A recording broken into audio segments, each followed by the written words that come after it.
Muito bem. Tomaram um solzinho? A gente tenta, né, nessa situação de confinamento, tomar um solzinho, pelo menos pra não ficar tão sem vitamina D, que é importante. Nossa, professora, eu voto para todas as aulas de sábado serem via Zoom para sempre na vida. Mas infelizmente a gente não. Quer dizer, felizmente ou infelizmente, a gente tem ganhos e perdas dos dois modos, né? E nosso curso não pode ser à distância, então a gente faz no presencial, mas, né, por enquanto a gente tá dando esse jeito aí. Que bom que vocês estão aproveitando bem, gostando, né? Pena que não estão todos aqui, né? Tem 11 pessoas, 13 agora. Mas eu entendo que o modelo presencial também é muito importante pra gente poder debater mais, né? Poder conversar também. Mas vamos lá. Ah, sim, só de sábado, professora. Só Eu para a sei, né? gente ir até mais tarde. Vocês têm Não preguiça de tem que levantar pegar cedo, estrada. né? Isso. Tá certo. Entendo, né? Mas infelizmente não tá no meu controle isso. A gente parou no Maio, né? O Maio, então, foi o primeiro aí, pesquisador que fez intervenções, né, na parte de grupos dentro da indústria. E ele foi chamado, então, para alterar, né, o quadro que o Taylor já tinha observado. Dessa mudança aí, né, no humor das pessoas, na tensão das pessoas devido ao aumento no ritmo de trabalho, né, que trouxe mais lucros, mas que não foi tão positivo assim para as pessoas e isso acabou depois reduzindo a produtividade também. O Maio ele fez um experimento onde ele modificou o aspecto da iluminação no ambiente de trabalho e que ele queria saber qual era o impacto dessa iluminação, né, para esse quadro de humor dos funcionários. E ele fez dois grupos, então, né? Um grupo experimental, que é o grupo, então, que teve, né, a mudança, e um grupo controle, que foi o grupo que manteve-se nas condições que já estava antes, na mesma iluminação que estava antes. Porque sempre que a gente faz pesquisa, né, a gente tem que ter esse pesquisa experimental, a gente tem que ter esse critério. E o que ele observou? Que houve um aumento, sim, na produtividade, porém esse aumento foi nos dois grupos, tanto no grupo experimental quanto no grupo de controle. E aí, qual que foi a inferência que ele fez? Né? Que o que causou a mudança não foi a mudança física, né? A mudança da iluminação. O que causou a mudança foi a questão dos funcionários terem se sentido parte de um grupo. Porque mesmo os funcionários do grupo controle, eles sabiam que estava tendo a pesquisa e isso trouxe para eles, né, um sentimento de grupo, né? De a gente estar participando juntos disso aqui, então vamos dar nosso melhor, né? Se a gente for olhar pelo lado científico, né, é um dos vieses que a pesquisa tem, né? Da gente sempre achar que o participante, às vezes, ele pode querer produzir melhor para que, né, atender a expectativa do pesquisador. No caso, eles fizeram essa análise de que, então, foi participar de um grupo que trouxe a mudança, né? Eu disse que o Elton Maio fez a pesquisa, na verdade, quem fez a pesquisa foi a indústria, né, a Western Electric Company, e ele foi chamado quando a indústria fez a mudança e não sabia como explicar, né, a mudança. E é ele que fez esse estudo para entender essa mudança. Então, desde então, né, o fator grupo, que exerceu muita influência, ele é considerado, né, o clima de grupo, o grau de pertencimento das pessoas para o funcionamento de um grupo, né? E aí, respondendo a pergunta que acho que o Yuri tinha feito, né, sobre a questão de quando a gente tem alguém que não contribui, né, ou que fica alheio, né, a esse grupo, hoje, assim, o que as empresas tentam fazer é trabalhar com essa coesão do grupo, né, que todo mundo se sinta parte, todo mundo possa sentir, né, que traz uma contribuição para esse grupo. Então, desde então, né, desde que o Maio descobriu isso, as empresas focam não apenas na tecnologia empregada, mas também, né, tecnologia no sentido, né, de mudanças no ambiente físico, né, o salário, enfim, né, esse tipo de mudança, mas olham também, né, para as pessoas, né, para o fator humano que influencia então nessa produtividade. E aí o fator grupo começou a ser utilizado, né, nos casos de conflitos em diversas áreas, não só na indústria, mas escolas, comunidades, né, etc. Então aqui a gente olhando pelo lado da empresa. Mudando um pouco o olhar e olhando para o lado, né, das terapias, né, o lado da saúde, a autora também conta pra gente que tem uma linha, né, a linha terapêutica que ela chamou, que foi iniciada pelo Prat em 1905, então foi de fato, né, anterior a todas essas questões, né, que a gente está vendo. O que o Prat fez? Ele era um médico, trabalhava no hospital e era responsável pelos cuidados com os tuberculosos, né? Inclusive, abrindo parênteses, tuberculose, né, que bom que é uma doença que está quase praticamente erradicada, né? Tem poucos tuberculosos hoje em dia, porque é uma doença que é um grande fator de risco aí, né, para a questão do Covid-19. Então imagina que o Prat, vamos supor que ele trabalhasse hoje, ele ia fazer grupos com os tuberculosos para falar de como lavar a mão, né, de evitar contato social, de usar máscara. Foi mais ou menos isso que ele fez, né? Na época lá ele já tinha, né, conhecimento de que a tuberculose era uma doença transmissível. Então ele começou a dar aulas de higiene, né, para essas pessoas. E o que ele observou? Numa sala de aula, né, ou num grupo em que tem diversas pessoas, aqueles que sentavam mais perto dele durante as sessões começaram a ter melhores resultados no estado de saúde. E aí ele inferiu com isso, né? O que tinha a ver essa questão? Todo mundo estava recebendo a informação de maneira igual, né? Mas ele começou a inferir que as emoções, né, e o vínculo com o médico, então essa proximidade física, ele observou que tinha relação com o vínculo com o médico, teve uma influência nisso, né? E esse fenômeno não tinha sido explicado pela psicologia, porque pensem vocês que em 1905 a psicanálise estava engatinhando aqui, né? O que a gente tinha, né, de psicologia aplicada, né, na área da saúde, que era basicamente, né, a psicanálise, ainda era muito, né, embrionário. Você tinha a psicologia lá mais na pesquisa, né, no Wundt, nos laboratórios de fisiologia. Então ele não tinha ainda uma explicação para isso, mas ele teve essa hipótese, né, de que as emoções e o vínculo é que traziam esse bem-estar, né? Então vocês alunos, quando estiverem na aula presencial, né, sentarem perto do professor aí, melhora o vínculo e também talvez melhore a aprendizagem de vocês, fica a dica. Olhando ainda para a questão da saúde, o Bion, né, que foi um psicanalista e psiquiatra em inglês, trabalhou também aí, né, durante boa parte do século XX, como a gente pode ver pelo período de vida dele. Ele participou das duas guerras, na primeira e a segunda. E na Segunda Guerra ele foi diretor de um hospital que atendia aproximadamente 400, né, homens militares da guerra.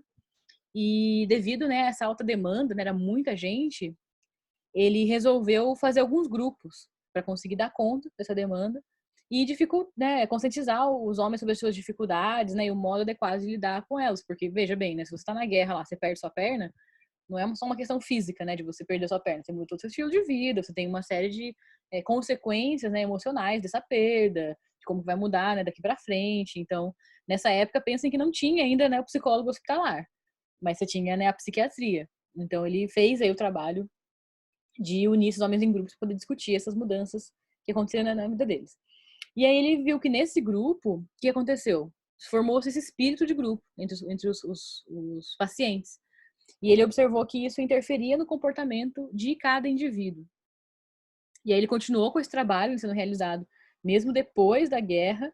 E aí ele foi, né, estudar mais a fundo. Já saiu da situação da emergência, né, de não estar mais numa guerra onde a gente tem que trabalhar meio que de qualquer forma, de qualquer jeito, né?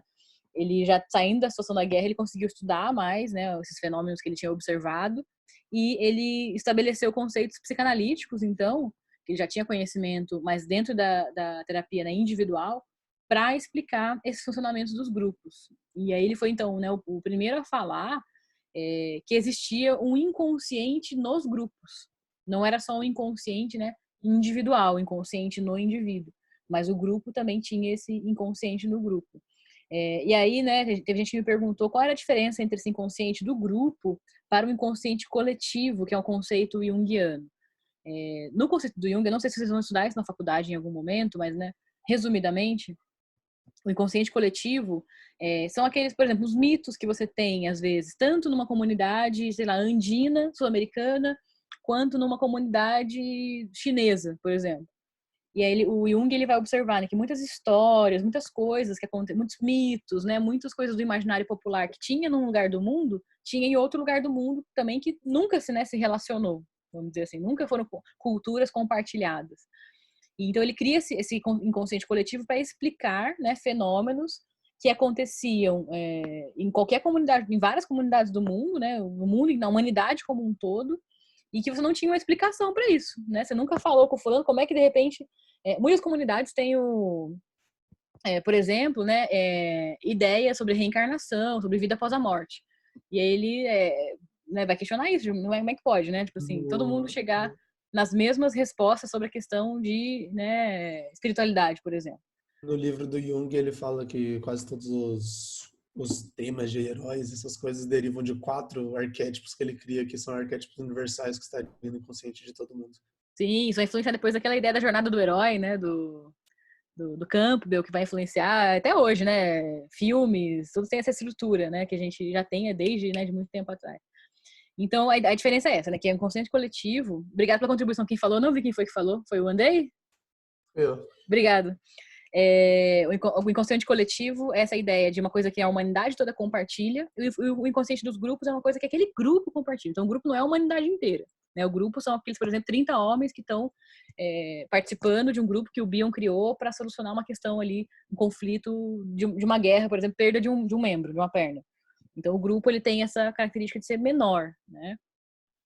Lembre-se que o texto que a gente estudou na semana passada, que era o texto que eu coloquei na plataforma EVA, inclusive eu quero que vocês me falem se vocês estão conseguindo acessar a plataforma, tá? Falava disso, né? De que o grupo ele é intermediário entre o indivíduo e a sociedade, como um todo. Professor. Diga. A principal diferença, então, é porque nesse inconsciente dos grupos do Bion é que é um grupo, né, é menor, não é essa relação de outras comunidades, de outras culturas, então é ali um inconsciente grupal nesse nicho pequeno, assim, né? Isso, de pessoas que de fato se relacionam. Tá bom. Tá, Obrigado. essa é a diferença, importante. Depois me falem, gente, sobre a questão da plataforma no final da aula, se der tempo, porque eu vou continuar postando os conteúdos lá, porque é por lá que vocês têm a presença na aula, tá? Mesmo quem tá assistindo hoje, precisa acessar lá para conseguir ter a presença. E se vocês não tiverem conseguindo acessar, vocês têm que me falar, tá? Porque aí eu posso... Agora eu tô com acesso lá, eu consigo manipular os trabalhos lá. Então, beleza, o Bion vai trazer aqui o grupo, então ele é essencial para a vida mental de um homem, que é uma visão até que então que não se tinha, né, dessa forma. E ele, até hoje, é uma das linhas mais importantes nas práticas grupalistas.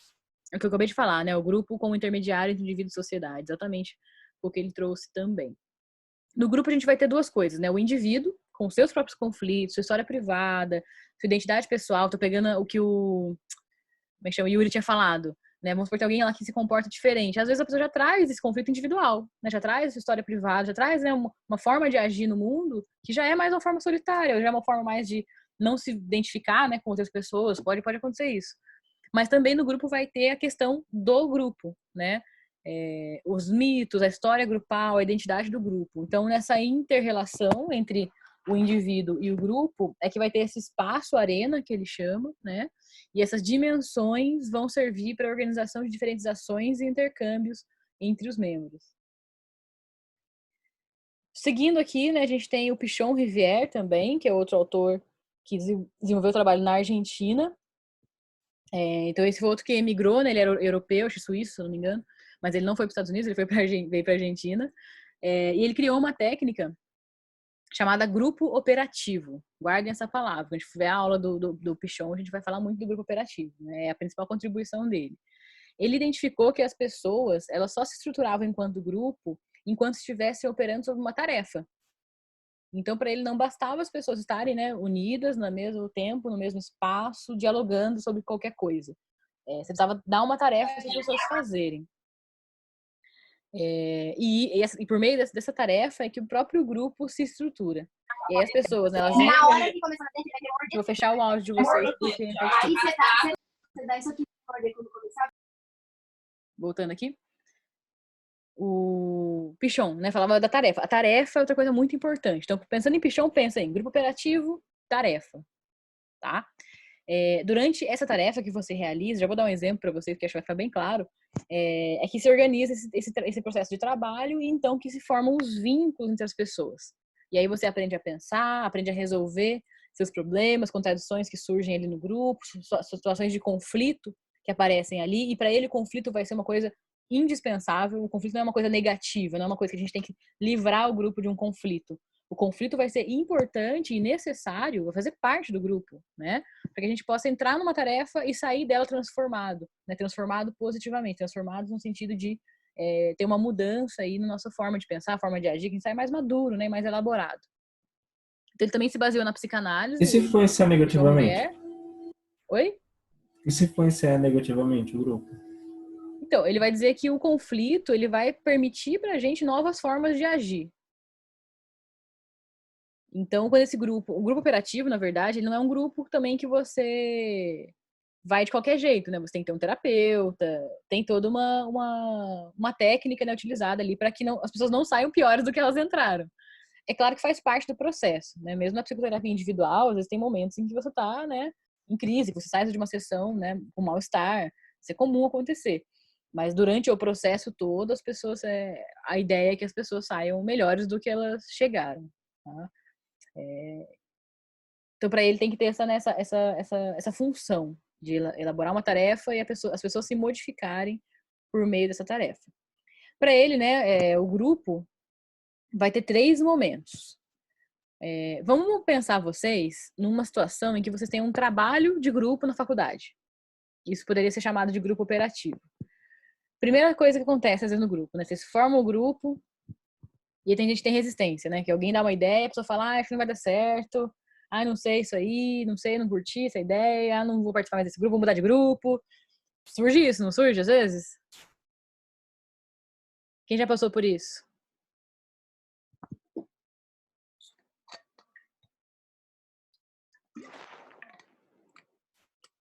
Ninguém? Faz de conta que ninguém. Então tá bom, né? Ninguém passou por isso, então beleza. Essa reprodução de velhos esquemas é uma coisa que eu vi acontecer com vocês no ano passado. Eu falei pra vocês, gente, ó, a matéria agora, a proposta é fazer um infográfico. Aí a galera já pensa, ai meu Deus, posso fazer resumo? Ai, posso fazer de tal jeito? Nossa, tem que fazer desse jeito, não sei o que fazer. Então a primeira coisa foi a resistência, né? Achar que não vai conseguir fazer e ficar pensando em reprodução de velhos esquemas. Então o que eu já fiz antes, que deu certo, que eu posso fazer de novo, né? Então foi uma coisa que aconteceu. Por mais que não foi um trabalho em grupo, né, o infográfico, eu pensei nesse exemplo para dar para vocês. Depois tem a tarefa. Então, o que acontece, né? Acontece um insight, né? O grupo tem uma ideia, que pode ser, de repente, sei lá, uma pessoa que falou, gente, vamos fazer assim, desse jeito? Vamos apresentar um seminário? E o povo fala, nossa, né, faz sentido, legal, acho que é uma forma boa de fazer. Ou então alguém fala, seminário, é outro de debate, né? E fala, não, e se ao invés de fazer um seminário, a gente faz um teatro?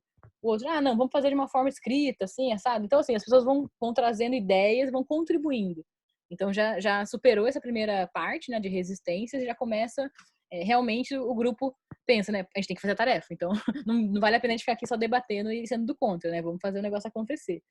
E é um momento em que o grupo elabora essa ansiedade. E a terceira etapa, que é a última, é quando vocês, então, examinam as estratégias.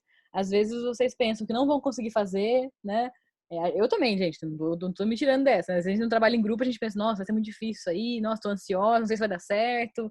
Às vezes, sei lá, eu vou dar uma aula e vou propor uma atividade diferente que eu nunca fiz, e eu penso, nossa, será que vai dar certo? Será que os alunos vão conseguir fazer? E depois que você termina de fazer a tarefa, você vê que deu certo, né? Você elabora essa ansiedade no sentido de, nossa, eu achei que eu ia ficar muito ansioso, não ia conseguir, e, né, deu certo, consegui fazer assim. Ou a gente faz aquele momento de lições aprendidas, né? Teve coisa que não deu certo, a gente pode mudar para a próxima vez, teve coisas que deram certo. Então, essa reflexão, né, esse processo, que causa o processo da mudança, né, que eu estava dizendo, que essa reflexão por si só já traria, né, essa elaboração para os sujeitos que participam do grupo. Então os sujeitos, né, eles voltam, né, para si mesmos nessa terceira etapa, desculpa, e saem modificados dessa experiência. Então, para o Pichon, o grupo operativo teria que ter esses 3 momentos, né? E quem favorece esse momento, né, para não acontecer igual o Yuri falou, das pessoas entrarem numa experiência e saírem piores do que elas chegaram, é a ação, né, de um terapeuta, de alguém que vai coordenar esse grupo e propor as tarefas de uma forma organizada. Para o Pichon, né, o grupo, então, é todo conjunto de pessoas ligadas entre si por constantes de tempo e espaço, articuladas por sua mútua representação interna, que se propõe explícita ou implicitamente uma tarefa que constitui a sua finalidade. Olha a palavra tarefa aqui de novo, né?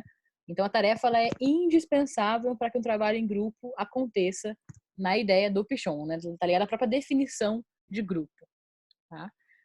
E para o Pichon também tem 3 coisas que são importantes. Pensem vocês que na terapia individual, na visão psicanalítica, você tem o plano consciente, né, que é aquilo que o indivíduo conhece sobre si mesmo, aquilo que ele consegue manifestar de uma forma controlada, né?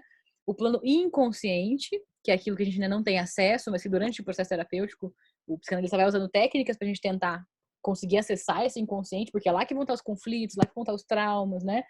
Que fazem com que a gente às vezes não saiba resolver na nossa vida, porque estão inconscientes ainda, você vai trazer, né, para o plano consciente. E aí, qual que é a sacada do grupo? Né? Até aqui a gente tem na terapia individual também. Mas é só no grupo que você vai ter esse plano do sistema de relações, que você vai ter uma estrutura grupal. E no texto que a gente está estudando, nesse texto desse livrinho verde aqui, que né, foi da última aula e dessa aula também, tem muito essa palavra grupal, né? E tem até uma hora que ele diferencia o que é o grupo do que é o grupal, né? Parece que é a mesma palavra. Mas a gente sempre vê quando a gente vê a palavra grupal, pensem nisso, né? No processo grupal, na estrutura grupal, na fundamentação grupal, ou seja, né? Como que esse grupo se relaciona, que não é mais só aquela soma de indivíduos, não é um agrupamento, né? Ou não é uma forma de se relacionar que é superficial. Quando a gente vai falar do grupal, a gente está falando desse sistema, né, de relações entre as pessoas. Então, essa que seria, né, a diferença. Ela não é tão clara, né, mas pensa assim, essa disciplina a gente está falando sempre do grupal. A gente falou no histórico, né, sobre a questão do agrupamento, né, das pessoas que iam se formando e tal. E no século XX a gente vai ter a formação, então, dessa estrutura grupal, né, de um campo grupal, que esses fenômenos que acontecem na relação entre as pessoas. Depois a gente vai ter uma outra linha, né, apresentada pela autora. Sabe que oração? A gente não extrapolar, tá bom. Que é a linha dos psicanalistas franceses, né, dos anos 60 e 70, que esses são alguns dos nomes, né, que eu não tenho certeza se você pronunciar todos, né, no francês correto. Eles não são autores, assim, tão famosos na psicologia, né, quanto... Vamos dizer que ela foi apresentando por ordem de quem mais influenciou e mais é famoso, né? Então, Moreno, Levin, são os mais famosos. Depois vieram, né, todos esses outros que a gente está trazendo. E essa linha francesa, ela não tem, né, grandes nomes, não são autores tão conhecidos e tão influentes na psicologia, mas eles trouxeram uma contribuição também importante para a psicoterapia dos grupos, que foi olhar, né, trazer mais elementos da psicanálise para este grupo, né? Então, para eles, o grupo ele deve servir como um contexto de descoberta das formações inconscientes. Na psicanálise, a gente tem alguns termos técnicos, né? Que são os deslocamentos, as condensações e as figuras simbólicas do desejo, que, inclusive... Aí, a gente tá acabando.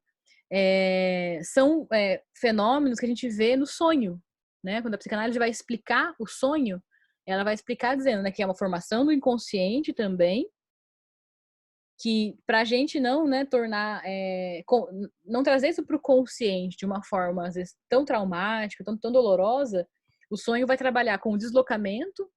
Então, quando você sonha, por exemplo, com uma coisa, você não está sonhando com aquela coisa. Tipo, às vezes, sei lá, você sonha que você... dei um exemplo na outra aula, que sei lá, um exemplo besta. Você sonha que você, sei lá, pegou uma caixa de leite e jogou no chão. E o sonho, aí você fala, nossa, que sentido que tem isso, né? Por que eu ia fazer isso? Não tem nada a ver isso aí. Na verdade, sei lá, a caixa de leite é um deslocamento, ela não é uma caixa de leite. No sonho ela é uma caixa de leite, mas ela quer dizer, não sei, o seu chefe, que você está com um conflito com ele, que você gostaria de agredi-lo, por exemplo. E aí, para você não tornar isso consciente, né, de uma forma que você não saiba lidar, o sonho traz isso de uma forma que é um outro objeto no lugar. A condensação é quando a gente mistura dois objetos. Então, o sonho muitas vezes é maluco, né? Ele começa de um jeito, aí ele mistura um objeto com o outro, ele vai se modificando. Isso seria a condensação. Então, ora é uma caixa de leite, aí quando você vai pegar ela no chão, ela já é um ser humano, já é uma pessoa, aí você pensa, nossa, eu joguei a pessoa no chão. Então, os sonhos são malucos por isso, né? Porque a gente não tem que conseguir decifrá-los na visão psicanalítica. E as figuras simbólicas do desejo, tudo aquilo que aparece, né? O sonho, ele vai explicitar alguns desejos nossos, né? E nossas pulsões também. Então, pulsão de morte, né, que tem a ver com agressividade, com, né, guerra, questão, né, enfim, né, da morte, do que implica, né, a morte, a agressividade, etc. Assim como a pulsão de vida, né, que tem a ver com a própria vida, com o sexo, com o amor, com construção, com tudo isso, com energia, né. Então, o grupo ele vai ter, né, os seus próprios símbolos e mitos que vão funcionar como suporte desses investimentos pulsionais, dessas pulsões, né, de vida e de morte. Então, olha que interessante, eles pegam um fenômeno, uma coisa que acontece na vida da gente, né, que é o sonho, que a psicanálise já tem uma leitura, e nos anos 60 e 70 vão trazer o grupo como se fosse, né, mais uma ferramenta, né, mais uma forma da gente estar em contato com nossas pulsões e com os nossos símbolos, nossos mitos. Então, é no grupo que as imagens são, né, em angústia são vividas pelos participantes, A gente tem representações imaginárias mais arcaicas, então que tem a ver, né, muito com a infância, quando a gente, né, ela era bebezinho e não conseguia elaborar as nossas angústias, isso vai ficando guardado no inconsciente e no grupo é uma coisa que pode aparecer.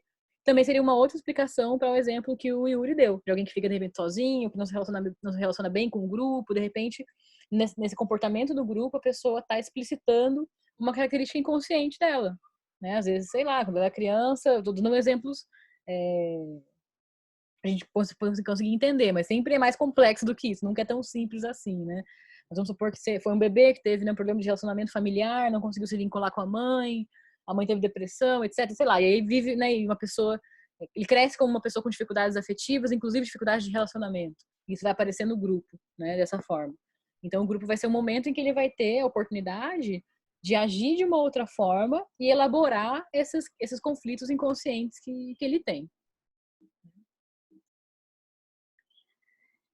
Então, esses aspectos inconscientes vão estar presentes nessa relação imaginária, que é o grupo, e o papel do analista, né, é ser permeável. O que é ser permeável? Quando você fala assim, nossa, pintei minha parede com impermeabilizante. Impermeabilizante é aquilo que não deixa nada passar, né? Você pintou sua parede com impermeabilizante, não vai passar água, não vai passar umidade, não vai passar nada ali. Quando ele é permeável, quer dizer que você vai passar por ali, né? Você vai deixar aquilo passar por você. Então, o analista é ser permeável, ele tem que permitir que passe por ele, né? Que ele vivencie isso com o grupo.